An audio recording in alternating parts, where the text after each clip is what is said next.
नमस्कार भावांनो, मी सूरज काम करतो कोस्टा क्रूज शिप मध्ये। तर भावांनो, आज शिप आली सवना मध्ये। सवना इटली मधील एक छोटस पोर्ट आहे आणि याच पोर्टवर आज कोस्टाच्या 3 शिप लागलेल्या आहेत। तर मी हे आज पहिल्यांदा बघतोय 3 शिप एक सोबत एकाच पोर्टवर। तर याच 3 शिप बद्दल आज आपण थोडीशी माहिती घेऊयात।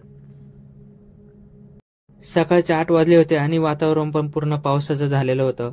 तर भावांनो, शिपवरून ह्याच सकाळच्या वातावरणाचा व्ह्यू पण खूप मस्त दिसत होता। नंतर ड्युटी संपली, कॅबिनला आलो आणि फटाफट चेंज करून निघालो। मित्र पण सोबत येणार होता, पण त्याचा ब्रेक लेट झाला। म्हटलं काय नाही भावा, आरामात आवर।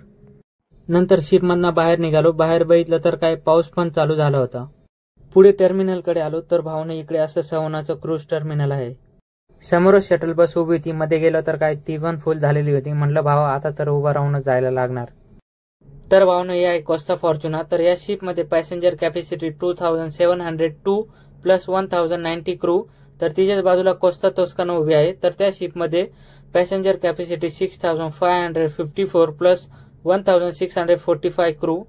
तर तिच्याच मागे कोस्टा पॅसिफिका आहे। तर त्यामध्ये पॅसेंजर कॅपॅसिटी 3780 प्लस 1100 क्रू आहे।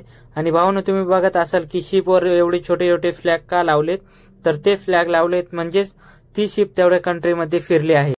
तर ही अशी इकडे सवना सिटी आहे आणि ती पण पोर्टच्या एकदम जवळच आहे। इथे असं पूर्ण सवना सिटीचा आर्ट बनवलेलं होतं। तर भावना, भेटूयात नेक्स्ट व्हिडिओमध्ये। Bye bye.